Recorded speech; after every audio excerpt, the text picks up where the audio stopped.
Hello, it's Megan. Welcome back to the library on a very gloomy day. So what better to do on a day where it's just raining constantly and we're having like historic levels of flooding than drink my Starbucks coffee and let's talk about MackinVIA.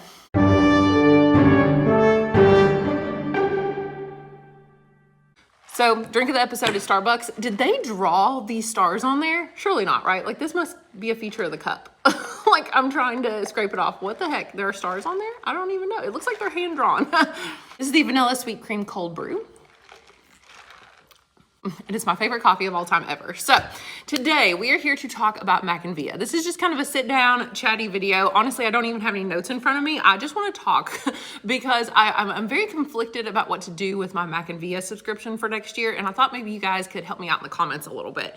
I will talk about basically what MackinVIA is. I want to show you some of our stats from our library's MackinVIA usage and the price of MackinVIA to decide if I'm even going to renew my subscription for next year. Now, many of you probably have heard of MackinVIA, but if you haven't, I think it's kind of like Sora, like through Overdrive. I don't really know much about Sora, but I feel like it's also a subscription-based like audiobook and ebook platform.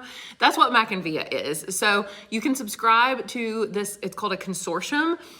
In my state, I'm in Kentucky, but I think they have it in other states too, for MackinVIA. And that's basically where you have access to lots of ebooks and audiobooks that normally cost, I've looked up buying audiobooks before and it's like $60 for one audiobook. I'm like, my budget can't afford that.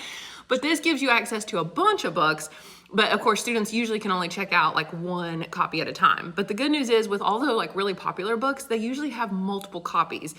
So some of these audiobooks and ebooks are called like perpetual and some are called subscription. And if it's perpetual, I would still have access to it without having the MackinVIA actual like paid subscription apparently.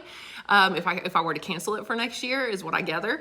I'll talk to my rep about that for sure. But then the subscription books, I would not. So I would still have access to probably a couple hundred audiobooks and ebooks for next year, which is good because I at least have some as options, but I would not have access to like, I think we have about 2,000 right now between the audiobooks and ebooks. It's a lot more ebooks than it is audiobooks though.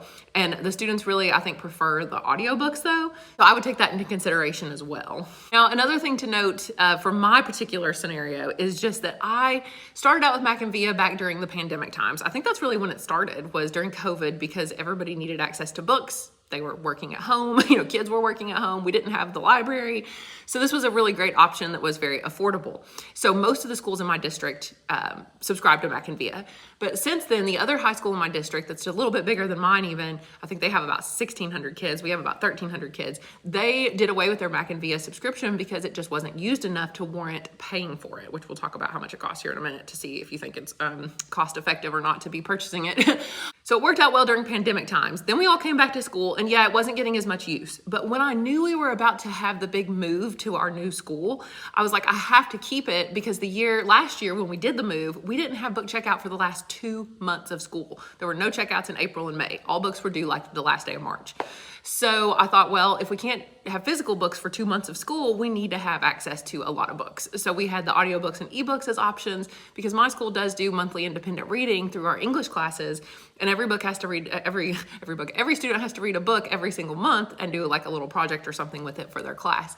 I don't know if they always do it in May, but they at least do it in April. So I was like, well, okay, we need to have access to a lot of books, obviously, right? There's 1,300 kids and about 1,000 of them take English at our school and about 300 or so take English at a different school in our district, like kind of a specialty school. So I at least needed books for 1,000 kids and I wanted them to have options. So having 2,000 books was a plus. But then I was like, well, this year, so it was kind of the same problem this year, honestly. We opened the new school and I knew it would be probably a month or two. Turns out it was about a month and a half before we were able to actually start checking out books physically to students because they were still packed up in boxes. We didn't even have shelves at first, right, to even put the books on. The books were stacked in a storage room over here, 6 boxes high. We couldn't get them down until someone came and helped us from like central office.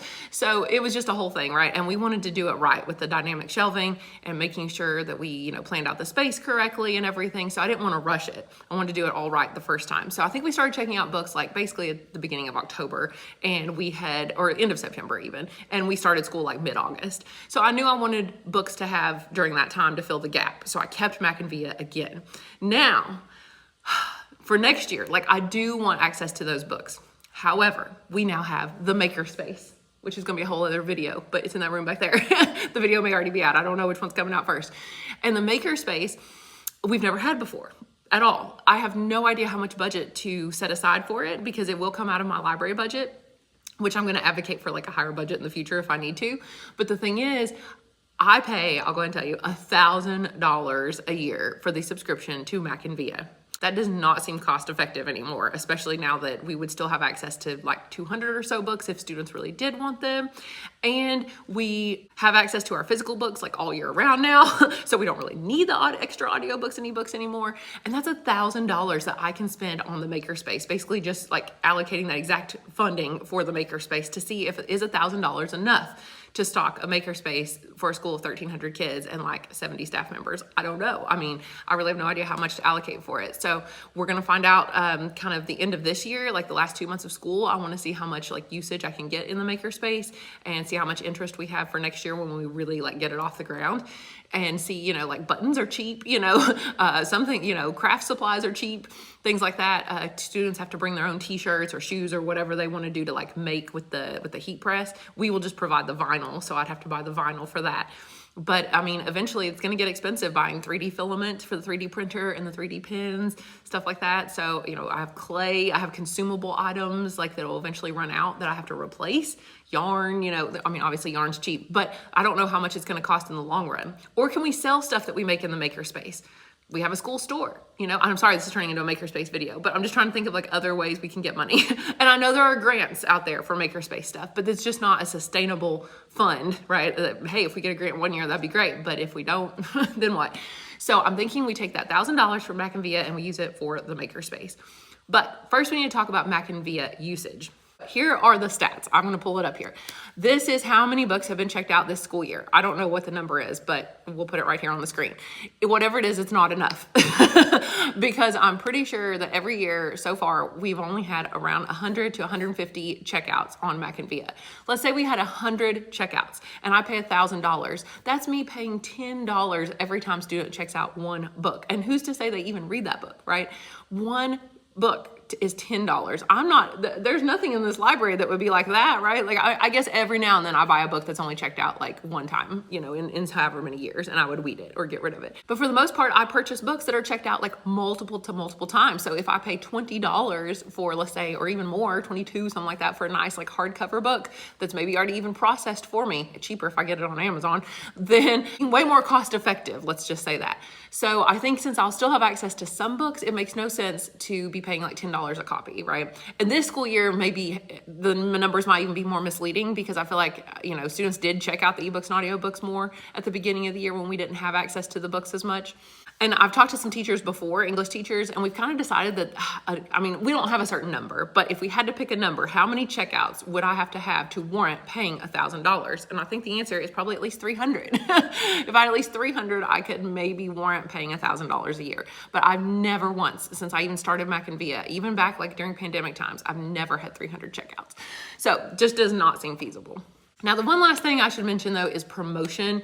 I used to promote MackinVIA very heavily, and this year I've really not because I've been too busy and I've not seen classes as regularly this year. There's been a lot of other stuff like going on, and I just don't get to see maybe like the regular monthly visits like I used to at the old school. So I'm not really sure how much promotion actually helped anyway because it doesn't seem that much different whether I promoted it heavily or not. Like I would always remind students about MackinVIA. I would spend one of their entire like monthly visits when they would come, instead of doing a fun book activity, I would show them MackinVIA, walk them through all the stuff on there.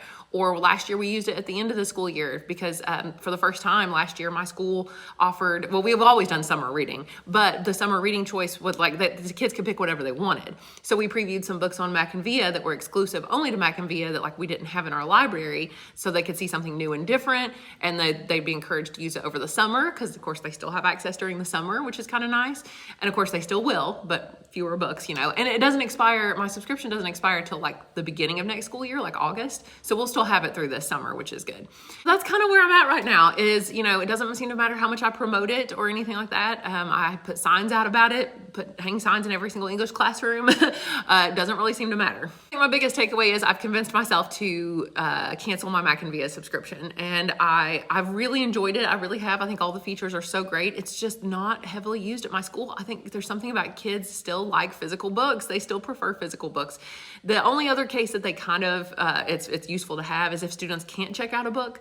If they already have 3 books out, that's our limit is 3 books out at a time. Or if they have a book from a previous school year, they can't check out a book the next school year until they return or pay for or whatever the book from the previous school year. We just started doing that a couple years ago because I was losing so many books with students like moving schools in between school years and things like that too. So this just really cuts down on like me losing so many books. Let me know down below, do you have MackinVIA? Do you have something similar? Does your school utilize it enough to warrant paying? Maybe in elementary schools or even middle schools, maybe kids use it more than they do in high school would be the only thing I could think of. But as of right now, my plan is I think I'm gonna cancel it. I do still recommend it. I think it's still a really, really great service to have because where else are you gonna get access to that many books for that cost, you know? And that's still a lot of money, but considering one audiobook's like $60, then that is my decision for now. And I will revisit this next year to see, you know, do kids miss it at all? Like I put it out, usually surveys and stuff at the beginning of every school year, end of every school year for students and staff. I'll ask them, you know, if they're okay with that decision, if they want it back or anything like that in the future. And we need to see how much it's going to cost to run the makerspace and buy all the supplies and see if I actually will have $1,000 again ever to spare for MackinVIA. Oh, and I forgot to mention that it's different prices for like different, you know, enrollment numbers. So because we have a bigger school, that's why it's $1,000. But if you have a much smaller school, it's not $1,000. So thank you guys so much for watching. Hopefully this was just an interesting little discussion, and let me know your thoughts down below. See you again soon. Bye.